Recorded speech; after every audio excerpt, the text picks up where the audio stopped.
अरिहन्ताणम् नमो सिद्धाणम् नमो आयरीयाणम् नमो वज्रायाणम् नमो लोये सवसाहुणम् तुभ्यम् नमस्त्रिभुवनार्तिहराय नाथ तुभ्यम् नमः क्षितितलामलभूषणाय तुभ्यम् नमस्त्रिजगताः परमेश्वराय तुभ्यम् नमो जिनभवोदधिशोषणाय। 1008 श्री मूलनायक आदिनाथ भगवान की जय। द्वासांग जिनवाणी माता की जय। आचार्य श्रेष्ठ आचार्य गुरुवर श्री 108 मानतुंग स्वामी महाराज की जय। आचार्य श्रेष्ठ आचार्य गुरुवर श्री 108 विद्यासागर जी महाराज की जय। जगत पूज्य निर्यापक श्रमण मुनि पुंगव श्री 108 सुधा सागर जी महाराज की जय। समस्त मुनि संघ की जय। आलोक मोदी स्वाध्याय सुधा यूट्यूब चैनल पर आप सभी दर्शकों का हार्दिक स्वागत, हार्दिक अभिनंदन। हम सभी ने कल से पूज्यवर आचार्य मानतुंग स्वामी जी द्वारा विरचित श्री भक्ताम्बर जी स्तोत्र के अर्थ समझने की श्रृंखला का प्रारंभ किया था, जिसमें कल हमने सामान्य से श्री भक्ताम्बर स्तोत्र जी का सामान्य परिचय जाना और भक्ताम्बर जी के प्रारंभ के 2 काव्यों का अर्थ समझा था, जिसमें पूज्यवर आचार्य मानतुंग स्वामी जी ने स्तुति करने का संकल्प या प्रतिज्ञा ली थी कि मैं भी उन प्रथम तीर्थंकर आदिनाथ भगवान की स्तुति करूंगा। किन प्रथम तीर्थंकर आदिनाथ भगवान की स्तुति करूंगा? तो उनके आदिनाथ भगवान के 3 विशेषण प्रथम काव्य में बताए थे।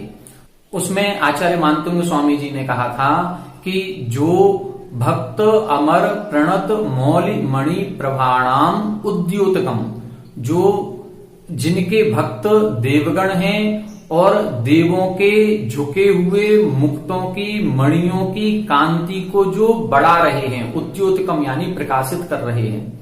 और क्या कर रहे हैं? दलित पाप तमोवितानम, पाप रूपी अंधकार के विस्तार को जिन्होंने दलित अर्थात नष्ट कर दिया है। और तीसरा विशेषण दिया था युगादौ, अर्थात युग के प्रारंभ में, जो कि पतताम जनानाम, गिरते हुए लोगों को, कहां गिरते हुए लोगों को? भवजले, जो संसार में गिर रहे थे, जो संसार में ही परिभ्रमण कर रहे थे, ऐसे संसार में गिरते हुए जीवों को जो आलंबन स्वरूप थे, ऐसे उन तीर्थंकर के जिन पाद युगम, ऐसे जिनेन्द्र भगवान के पाद युगम, दोनों चरण कमलों को, दोनों चरण युगलों की मैं भी सम्यक प्रणम्य, उन दोनों चरण कमलों की मैं भी वंदना करके या मैं उनको प्रणाम करके तम प्रथमम जिनेन्द्रम किल अहम अपि स्तोष्ये। तम प्रथमम जिनेन्द्रम, दूसरे काव्य की अंतिम लाइन में देखें, उसमें लिखा था तम प्रथमम जिनेन्द्रम, उन प्रथम तीर्थंकर आदिनाथ भगवान को किल यानी निश्चय से मैं भी, अहम अपि मैं भी, स्तोष्ये मैं भी स्तुति करूंगा। अब मैं उनकी स्तुति करने के लिए क्यों प्रेरित हुआ हूं? आखिर मेरा मन ऐसा स्तुति करने का क्यों हुआ? तब उन्होंने बताया क्योंकि यह संस्तुतः, जो संस्तुत किए गए हैं, जिनकी स्तुति की गई है, किसके द्वारा की गई है? जो सकल वांग्मय तत्वबोधात उद्भूत बुद्धिपटुवी सुरलोकनाथ ही, उनकी स्तुति की है सुरलोकनाथ ही, देवताओं के इंद्रों ने उनकी स्तुति की है। और वो देवता कैसे हैं? वो देवता बुद्धि में चतुर हैं, बुद्धि जिनकी अत्यंत क्षयोपशम वाली है, उत्कृष्ट क्षयोपशम जिनके पास होता है, और उस उत्कृष्ट क्षयोपशम से जिनकी बुद्धि का परिमार्जन हुआ है। और वो उनकी बुद्धि का परिमार्जन भी कैसे हुआ है? समस्त सकल द्वादशांग के जो पाठी हैं, तो जिन्होंने समस्त द्वादशांग का ज्ञान किया है और उस ज्ञान से जिनकी बुद्धि प्रखर हो रही है, ऐसे तीक्ष्ण बुद्धि वाले सुरलोकनाथ ही, ऐसे देवताओं के इंद्रों के द्वारा आप संस्तुत किए गए हैं। और ऐसे संस्तुत किए गए हैं जो उन्होंने स्तुति की है, वो स्तुति भी कैसी है? स्तोत्र ही जगत त्रितय चित्त हरहि उदारहि, जगत त्रितय तीनों लोकों के जितने भी जीव हैं उनके मन को हरने वाली है और उदारही उत्कृष्ट है। ऐसी स्तुति से आप संस्तुत किए गए हैं, ऐसे देवताओं के द्वारा आपकी स्तुति की गई है। जब देवताओं ने आपकी स्तुति की है तो मेरा भी मन कर रहा है कि मैं भी आपकी स्तुति करूं। इसलिए हे तीर्थंकर आदिनाथ भगवन, हे प्रथम जिनेन्द्रम अर्थात प्रथम जिनेन्द्र आदिनाथ भगवन, मैं भी आपकी स्तुति करूंगा या करता हूं। ये अपन ने कल की कक्षा में 2 श्लोकों का अर्थ समझा था। अब आज की कक्षा में हम आगे के 2 श्लोकों को समझेंगे कि आचार्य मानतुंग स्वामी जी क्या कह रहे हैं भक्ति से प्रेरित होकर के। पहले अपन श्लोक का उच्चारण करते हैं, फिर इसका अपन अर्थ समझेंगे। बुद्ध्या विनापि विबुधार्चित पादपीठ, बुद्ध्या विनापि विबुधार्चित पादपीठ, स्तोतुं समुद्यत मतिर्विगतत्र पोहम्, स्तोतुं समुद्यत मतिर्विगतत्र पोहम्, बालं विहाय जल संस्थितमिन्दुबिम्ब, बालं विहाय जल संस्थितमिन्दुबिम्ब,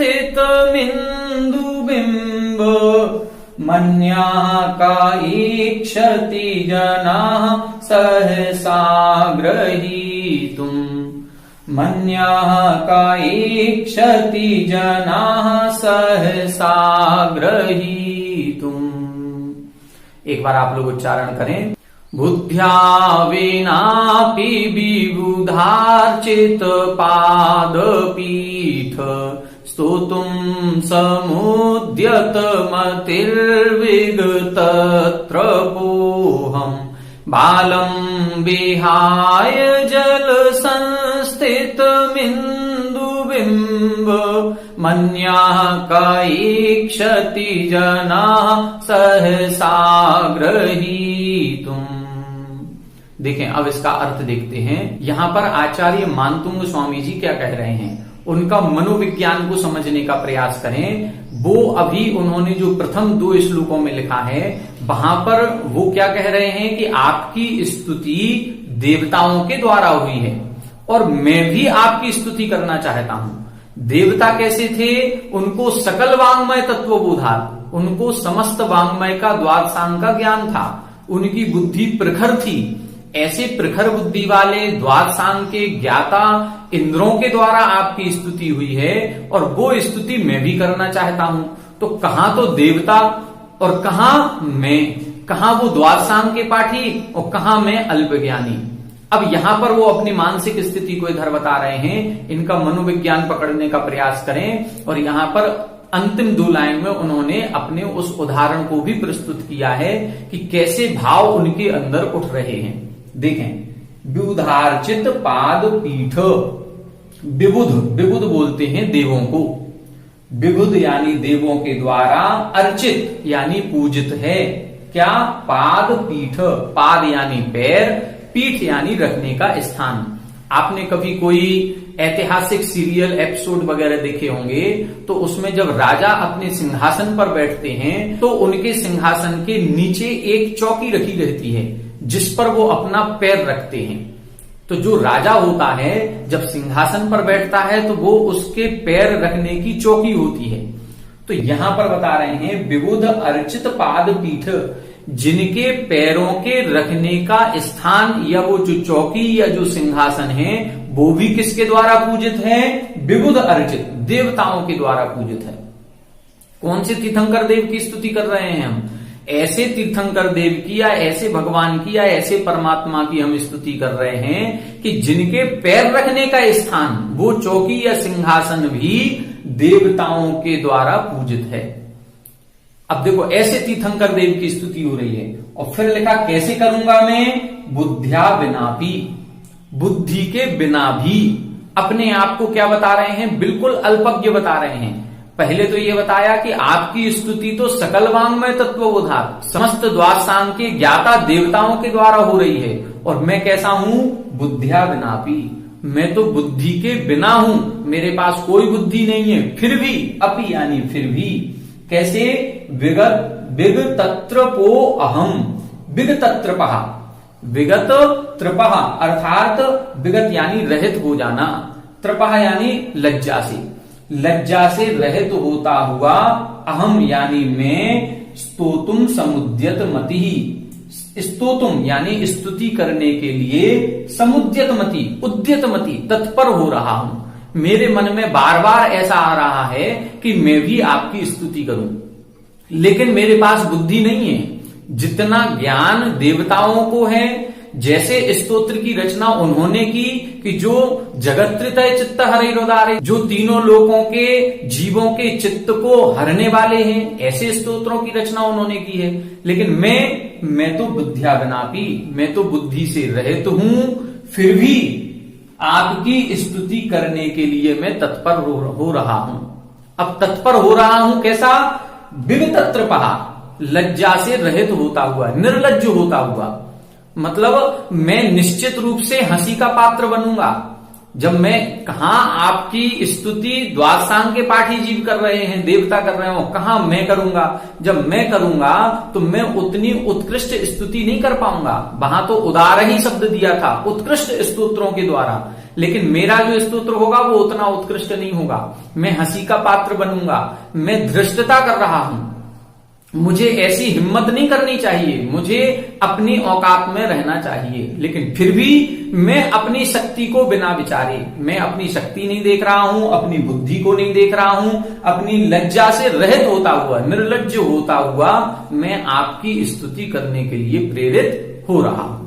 उदाहरण क्या दे रहे हैं? बालम विहाय जल संस्थित मिंदु बिंब, बालम विहाय, बालक को छोड़ करके, एक छोटा सा जो बालक होता है उस बालक को छोड़ करके, अन्य का जनः, अन्य कौन सा? जनः यानी पुरुष होगा, जो जल संस्थितम इंदु बिंबम, जल संस्थितम जल में स्थित, इंदु यानी चंद्रमा, जल में स्थित चंद्रमा के बिंब को सहसा गृहीतुम, अचानक पकड़ने की इच्छा कौन करेगा? केवल एक बालक है। बालक किसे कहते हैं? जिसकी बाल बुद्धि होती है, जिसको अभी विशेष ज्ञान नहीं होता है, जो अज्ञानी होता है, वो बालक ही कोशिश करता है कि जो जल में पड़े हुए चंद्रमा के बिंब को भी चंद्रमा समझ करके पकड़ने का प्रयास करता है।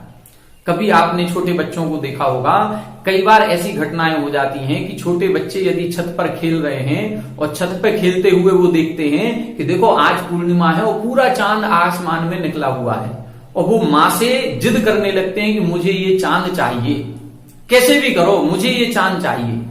अब वो माँ परेशान हो जाती है कि हम ये चांद कहां से लाके दें, वो तो करोड़ों किलोमीटर ऊपर है और हम उसको कैसे ला करके दें। जब माँ परेशान हो जाती है उस बच्चे की जिद के आगे, तो वो दादी के पास जाती है और दादी से कहती है, बच्चा जिद कर रहा है, बताओ हम क्या करें। तो दादी होशियार होती हैं, ज्ञानी होती हैं, वो एक तरीका बताती हैं। वो कहती हैं, तुम्हें चंद्रमा चाहिए, हम तुम्हें चंद्रमा ला करके देंगे। कैसे ला करके देंगे? उन्होंने एक कोपर लिया और उस कोपर में पानी को भर दिया, और कोपर में पानी को भर करके वो कोपर ला करके छत पर रख दिया, और जैसे ही पानी स्थिर हो गया, वो चंद्रमा का प्रतिबिंब उस पानी में पड़ गया। और जैसे ही उस बालक से कहा गया कि देखो तुम्हें चंद्रमा चाहिए था ना, ये है तुम्हारे लिए चंद्रमा, और उसको वो कोपर में उस चंद्रमा का बिंब दिखाया गया। तो वो जो बालक है, वो बालक इतना अज्ञानी होता है, वो नहीं समझ पाता है कि ये बिंब है, ये उसका प्रतिबिंब है, ये छाया है, ये बिल्कुल वास्तविक चंद्रमा नहीं है। और वह उस वास्तविक चंद्रमा नहीं होते हुए भी उस प्रतिबिंब को भी सहसा गृहीतुम, अचानक पकड़ने की इच्छा करता है वो। और जैसे ही उसमें हाथ लगाता है, पानी हाथ में आता है, चंद्रमा हाथ में नहीं आता। वो उस पानी के बिंब को ही चंद्रमा समझ करके उसको ग्रहण करने की इच्छा करता है। और जैसे ही वो ये क्रिया करता है, उधर जो घर के सदस्य अन्य लोग खड़े रहते हैं, वो उस बालक की क्रिया को देख करके हंसते हैं। उनके मन में एक हंसी का भाव आता है कि देखो कितना अज्ञानी है, कितना अज्ञानी है कि ये वास्तविक चंद्रमा को छोड़ करके प्रतिबिंब को ही वास्तविक चंद्रमा समझ रहा है और उसको पकड़ने का प्रयास कर रहा है अपनी बाल बुद्धि के द्वारा। बस इसी तरह से इधर आचार्य महाराज कह रहे हैं कि मैं भी वास्तविक आपकी स्तुति नहीं कर सकता हूं। आपकी स्तुति तो द्वादशांग के पाठी इंद्रों ने की है और ऐसे स्तोत्रों से की है कि जिनके स्तोत्रों से जगत्रितय चित्त हरिरुदारही, जो उत्कृष्ट थे और तीनों लोकों के जीवों के मन को हरने वाले थे। और मैं कैसा हूं? मैं तो बुद्धिया विनापी, मैं तो बुद्धि से रहित हूं। अब जब मैं बुद्धि से रहित हूं तो फिर कैसे मैं आपकी स्तुति कर सकता हूं? मैं आपकी स्तुति जो भी करूंगा वो निर्लज्ज होकर के बालक के समान कर रहा हूं, जो निश्चित रूप से हंसी का पात्र बनेगा। तो एक बालक ही ऐसा होता है जो मूल चंद्रमा को छोड़ करके उस पानी में स्थित चंद्र बिंबम, इंदु बिंबम अर्थात चंद्रमा के बिंब को सहसा गृहीतुम, अचानक ग्रहण करने की इच्छति यानी इच्छा करता है। तो जैसे बालक ही उस चंद्र बिंब को पकड़ने की इच्छा करता है, धृष्टता करता है, धृष्टता हो रही है ये। जब एक छोटा व्यक्ति बड़ों के समान काम करने की सोचता है तो उसको धृष्टता कहते हैं। हम ये कहते हैं कि तुम अपनी स्थिति तो देखो पहले, तुम करने लायक हो भी कि नहीं हो। कहां देवताओं ने स्तुति की है और कहां मैं अज्ञानी जीव कर रहा हूं। फिर भी भले ही ये धृष्टता हो, भले ही हमारे बस का नहीं हूं, भले ही मैं बुद्धि से हीन हूं, तो भी जैसे बालक उस चंद्रबिंब को पकड़ने का प्रयास करता है, ऐसे ही मैं भी आपकी स्तुति तो करूंगा ही करूंगा, चाहे भले वो हमें हंसी का पात्र क्यों ना बन जाऊं। ये भाव यहां आचार्य मानतुंग स्वामी जी का प्रतीत होता है। फिर से एक बार देख लें। विबुध अर्चित पाद पीठ, देवताओं के द्वारा अर्चित है जिनका सिंहासन या जिनकी पैर रखने की चौकी, ऐसे तीर्थंकर देव की बुद्ध्या विनापी, बुद्धि के बिना भी, अहम यानी मैं, विगतत्रपः, लज्जा से रहित होता हुआ, स्तोतुम, स्तुति करने के लिए, समुद्यत मति, तत्पर बुद्धि वाला हो रहा हूं। किसकी स्तुति करने के लिए? जिनका सिंहासन भी देवताओं के द्वारा पूजित है, उनकी स्तोतुम यानी स्तुति करने के लिए कौन तत्पर हो रहा है? अहम समुद्यत मतिर, अर्थात मैं तत्पर मति वाला हो रहा हूं। मैं कैसा हूं? तो बुद्धिया विनापी, मैं बुद्धि के बिना हूं तो भी ये कोशिश कर रहा हूं, तो भी ये प्रयास कर रहा हूं। और कैसा हूं? विगतत्रपः, लज्जा से रहित हो रहा हूं। मैं हंसी का पात्र बनूंगा तो भी मुझे शर्म नहीं आ रही है, मुझे लज्जा नहीं आ रही है। मैं हंसी का पात्र बनूं तो बन जाऊं, लेकिन मैं आपकी स्तुति करूंगा। उदाहरण क्या दिया? बालम विहाय, बालक को छोड़ करके, अन्यः कः जनः इच्छति, बालक को छोड़ करके अन्य कौन सा व्यक्ति इच्छा करता है? कौन सी इच्छा? जल संस्थितम इंदु बिंबम सहसा गृहीतुम, जल में स्थित चंद्र बिंब को अचानक पकड़ने की। अर्थात एक बालक ही होता है जो जल में स्थित चंद्रमा के प्रतिबिंब को पकड़ने की इच्छा करता है। अन्य जो कोई यदि बुद्धिमान होगा वो इच्छा नहीं करेगा, क्योंकि बुद्धिमान को तो पता है कि ये चंद्रबिंब का प्रतिबिंब है और वो वास्तविक चंद्रबिंब है। तो उस बुद्धिमान को पता है, लेकिन मैं तो अज्ञानी हूं, फिर भी मैं ऐसा प्रयास कर रहा हूं। इस प्रकार से आचार्य मानतुंग स्वामी जी ने इस श्लोक में अपने आप को बालक के समान प्रदर्शित किया है। अब अगले श्लोक में देखते हैं कि आपके गुण कैसे हैं और आपके गुणों की स्तुति करना कितना कठिन काम है। आइए देखते हैं अगला श्लोक। आइए अब इस श्लोक में देखते हैं आचार्य मानतुंग स्वामी जी तीर्थंकर भगवान की किस तरह से स्तुति कर रहे हैं। पहले श्लोक का उच्चारण करें, फिर इसका अपन अर्थ समझते हैं। वक्तुम गुणान गुण समुद्र शशांक कांतान, वक्तुम गुणान गुण समुद्र शशांक कांतान, कस्ते क्षमः सुर गुरु प्रतिमोपि बुद्ध्या, कस्ते क्षमः सुर गुरु प्रतिमोपि बुद्ध्या, कल्पांत काल पवनोत्थत न प्रचक्रम, कल्पांत काल पवनोद्धत नक्र चक्रम को वातरी तुमल मंबुनिधिम भुजाभ्याम को वातरी तुमल मंबुनिधिम भुजाभ्याम। एक बार आप लोग पढ़ें। वक्तुम गुणान गुण समुद्र शशांक कांतान कस्ते क्षमा सुर गुरु प्रतिमोपि बुद्ध्या कल्पांत काल पवनोद्धत नक्र चक्रम को वातरी तुमल मंबुनिधिम भुजाभ्याम। देखें, अब इधर अर्थ बता रहे हैं। देखें, यहां लिखा है गुण समुद्रो, हे गुण के सागर। आपके गुण कैसे हैं? देखें, अभी पिछले श्लोक में इन्होंने बताया था कि मैं भी बुद्धि के बिना होने पर भी आपकी स्तुति करूंगा, आपकी स्तुति करने के लिए मैं उद्यत हो रहा हूं। अब स्तुति कैसे की जाती है? जब भी किसी भी पूज्य पुरुष की स्तुति की जाती है तो उसके गुणों का गान किया जाता है। उसके अंदर जितने भी गुण हैं उन गुणों का वर्णन किया जाता है, उनका गान किया जाता है।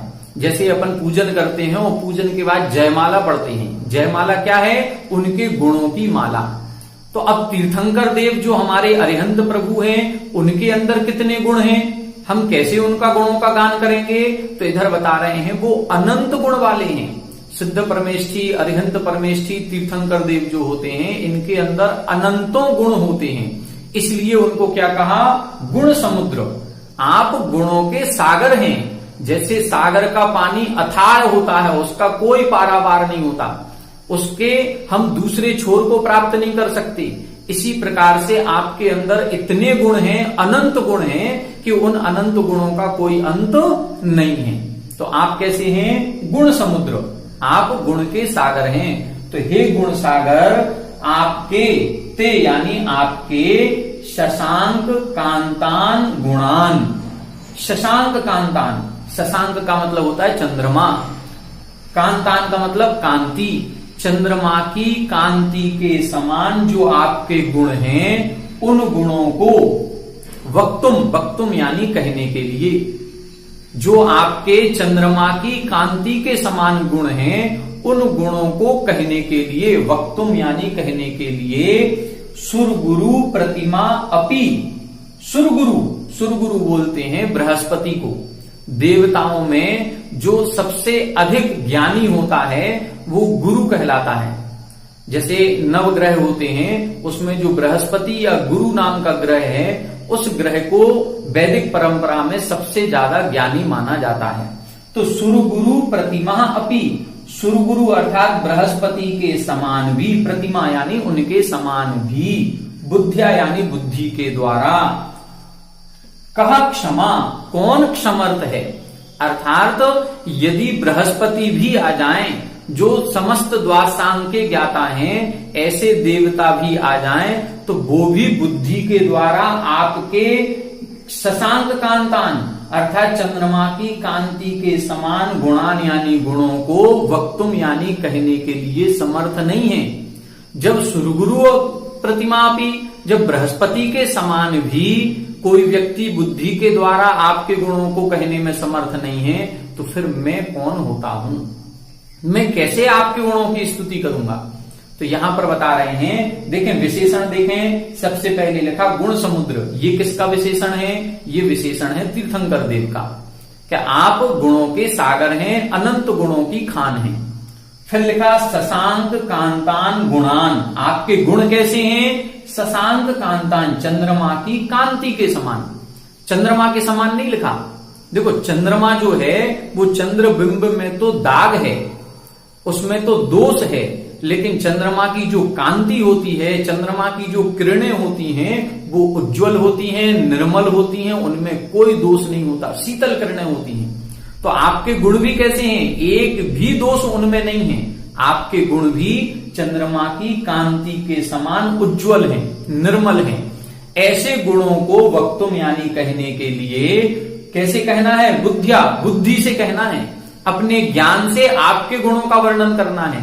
तो अपने ज्ञान से आपके गुणों का वर्णन करने के लिए सुरगुरु प्रतिमा अपि, बृहस्पति के समान भी कोई पुरुष हो तो वो भी कहा क्षमा, कौन समर्थ है? वो भी समर्थ नहीं है। उदाहरण क्या दे रहे हैं? कल्पांत काल पवनोद्धत नक्र चक्रम कोवा तरी तुमल मंबु निधिम भुजाभ्याम। अंबु निधिम, अंबु निधिम यानी समुद्र को, समुद्र को भुजाभ्याम हाथों से, अपने बाजुओं से, तरीतुम यानी तैरने में, को अलम कौन समर्थ है? देखो, अपन लोगों ने कभी तैरे होंगे तो तैरते समय किसी तालाब में तैरे होंगे, किसी नदी में तैरे होंगे और इस किनारे से उस किनारे तक चले गए होंगे। लेकिन समुद्र को अंबु निधिम, समुद्र जिसका कोई पार नहीं होता है, ऐसे समुद्र को भुजाभ्याम अपने हाथों से, अपने बाहुबल से कौन तैर सकता है? तरीतुम अर्थात तैरने में, को अलम कौन समर्थ है? और फिर सामान्य समुद्र नहीं है। कौन सा समुद्र है? वो समुद्र की विशेषताएं बता रहे हैं। कल्पांत काल पवनोद्धत, वो समुद्र में ऐसी ऊंची ऊंची लहरें उठ रही हैं। आप सभी ने देखा होगा, अभी चक्रवाती तूफान आए, ताउते तूफान आया, ताउते तूफान के बाद फिर एक नया तूफान आया यास करके शायद। तो ऐसे तूफान में ऐसी ऊंची ऊंची लहरें उठती हैं कि बड़े से बड़े जहाज के जहाज उसमें डूब जाते हैं, उलट पलट हो जाते हैं। अब ऐसे समुद्र को हमें हाथों से तैरना है। और यहां कौन सी हवा चल रही है? ये चक्रवात की सामान्य हवा नहीं है। कल्पांत काल पवनोद्धत, कल्पांत काल, जो एक कल्प समाप्त होता है तब प्रलय की आंधी चलती है। जब 7 दिन की प्रलय होती है, तो ये जैसे अभी अवसर्पणी काल चल रहा है, जब ये अवसर्पणी काल की समाप्ति होती है और अवसर्पणी काल का प्रारंभ होता है, तब जाकर के प्रलय आती है। और 7-7 दिन करके 7 प्रकार की 49 दिन तक कुवृष्टियां होती हैं। बड़ी तेज आंधी चलेगी, सारी पृथ्वी नष्ट हो जाती है। तो ऐसी कल्पांत काल, जो कल्प काल के अंत में जो प्रलय वाली हवा चलती है, ऐसी पवन उद्धत, ऐसी हवा से जो उद्धत हो रहा है, मतलब उसकी लहरें कितनी ऊंची उठ रही होंगी कह नहीं सकते। 50-50, 100-100 मीटर ऊंची लहरें उठ रही होंगी।